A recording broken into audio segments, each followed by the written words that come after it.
You may have assumed that unhealthy desires or temptations are purely related to sexual matters, but that understanding is only a very small part of the picture. The truth is, disordered cravings are silently destroying your soul in ways you do not even know. When you try to hold on to created things, you are slowly pushing your soul into a severe spiritual crisis. In the next few minutes, we will identify what is truly taking God's place in your heart. We will understand why this world is never enough and find the way back to true freedom. Think about the moment you finally bought an item you had wanted for a very long time. You believed that owning it would bring great joy to your heart. Yet that feeling of satisfaction quickly disappeared after just a few short days. That is because a major conflict is happening inside you. Many of us think we are searching for success, attention, or a sense of security. But actually, deep beneath those behaviors is a much larger need, a void that you have not been able to name. This video makes no exaggerated promises to change your life. It was created to help you discover what your heart is truly pursuing. We will understand why the things of this world can never satisfy you, and learn how to return to the only source of living water that can fill the soul. If this resonates with you, let me know in the comments below. Before we talk about external behaviors, we must understand what is really happening deep inside the heart. Every machine created in this world comes with a powerful engine. For human beings, that engine is desire. We were made to want, to seek, and to be fulfilled. Desire itself is not a design flaw. Wanting something in its purest form is not a sin. But this is exactly where the real trap begins. Most of us believe that the greatest battle of the soul is fighting against bad, wicked things. But that is not true.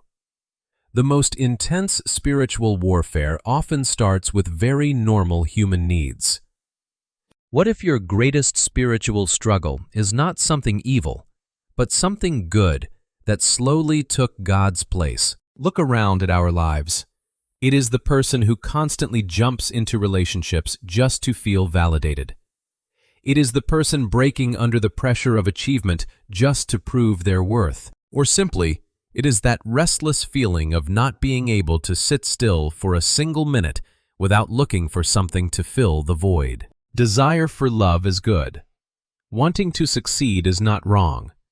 Needing comfort in loneliness is completely legitimate. But the Bible, in 1 John chapter 2, verse 16, reminds us about the desires of this world. The lust of the flesh, the lust of the eyes, and the pride of life. The deepest meaning of this warning is not to deny your needs. It is exposing a frightening truth. When a good thing becomes the only thing you hold on to, it turns into an idol. It no longer serves you. It becomes the new master ruling your heart. You are not wrong for having needs, but you lose your way when you let those needs define God's place. If every unhealthy desire begins with a deeper need, then the next question becomes unavoidable. What are we really searching for? No one wakes up in the morning and says to themselves, "I want to worship an idol." We do not do that. We are simply trying to find the feelings we are missing. Every unhealthy desire survives because it keeps making a promise. Look at how these desires whisper to you. Sexual temptation promises intimacy. Money promises security. Power promises control. Attention promises significance. Comfort promises relief.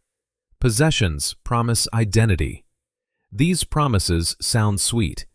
That is why we act without thinking. Ask yourself, are you checking your phone constantly just to look for a connection? Are you overworking just to feel safe? You post something and then repeatedly check for reactions to feel important.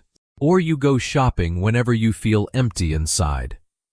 Behind every repeated behavior, there is always a psychological promise. You are not looking for the thing itself.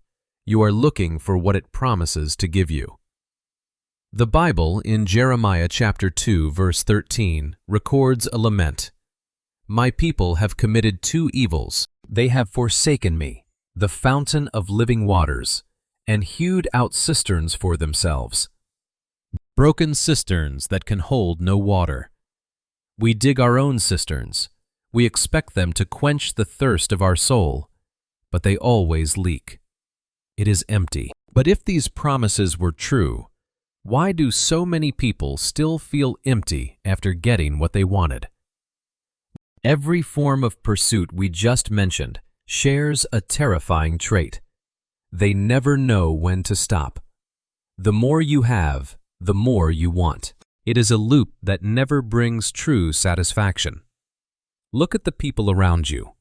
There are those who have reached very high incomes but still live with financial anxiety. There are those who have huge social media followings but still face deep loneliness at night.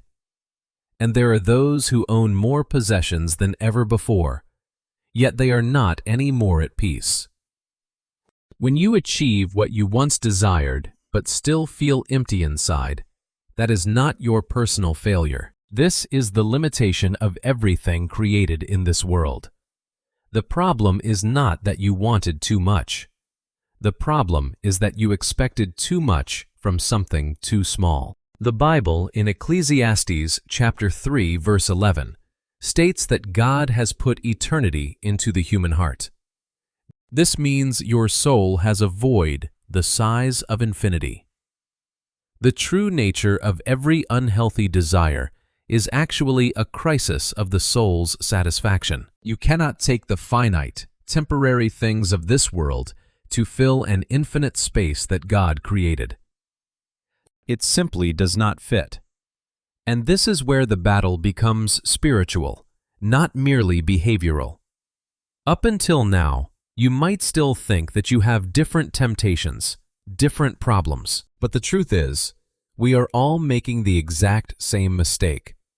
We are asking created things to do what only God can do.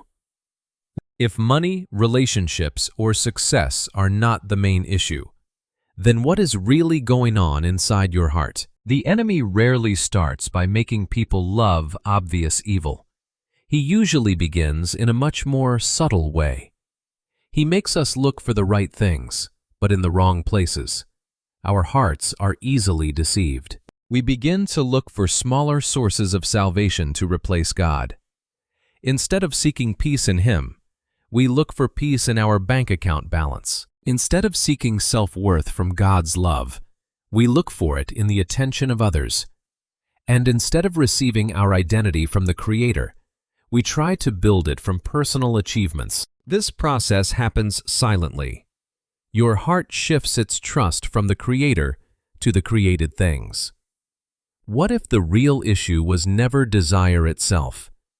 This is the deepest nature of the deception. An unhealthy desire is not simply a moral or behavioral issue.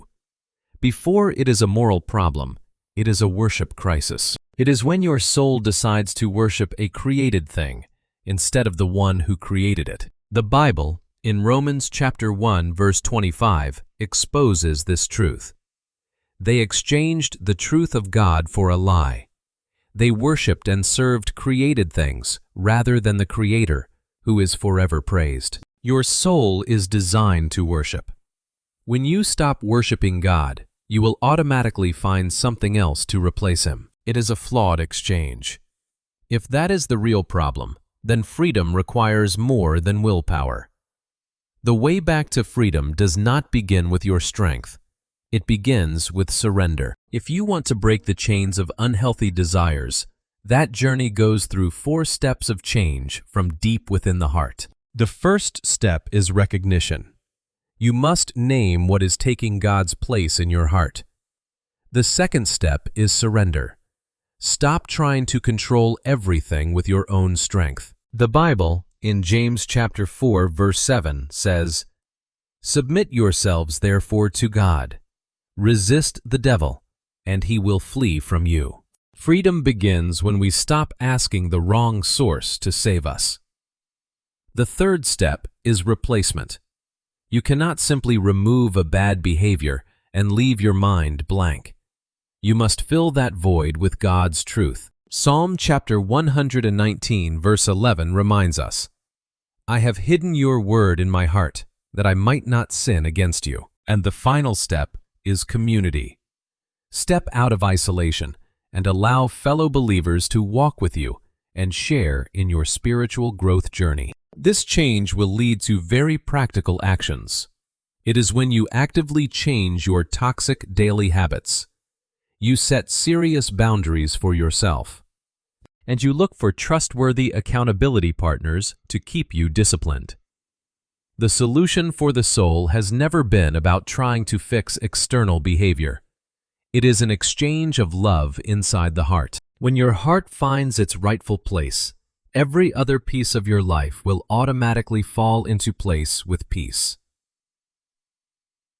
The greatest battle in our soul, as it turns out, has never been about trying to destroy our own desires. It is facing the deep-seated tendency within us, where we silently seek the wrong sources to nourish our souls. The problem does not lie in how strong the desires are, but in where you place your trust to find satisfaction. When you realize that you cannot use temporary created things to fill an infinite void, that is when everything becomes clear. You are listening to this not because of a passing curiosity. You are here because you are someone who truly hungers for the truth and is searching for genuine inner freedom. This journey of growing in faith does not happen overnight, but you do not have to walk alone. God is still present and walking with you through every single microscopic transformation of your heart. After walking through this journey together, is there anything that has shifted your perspective on the battles within? If you feel comfortable, I would love to hear your story and your reflections in the comments below. If you want to continue walking with us on this path of seeking growth and anchoring your faith every day, let us take the next steps together in the journeys ahead. May the peace and grace of God always be with you on every path you take.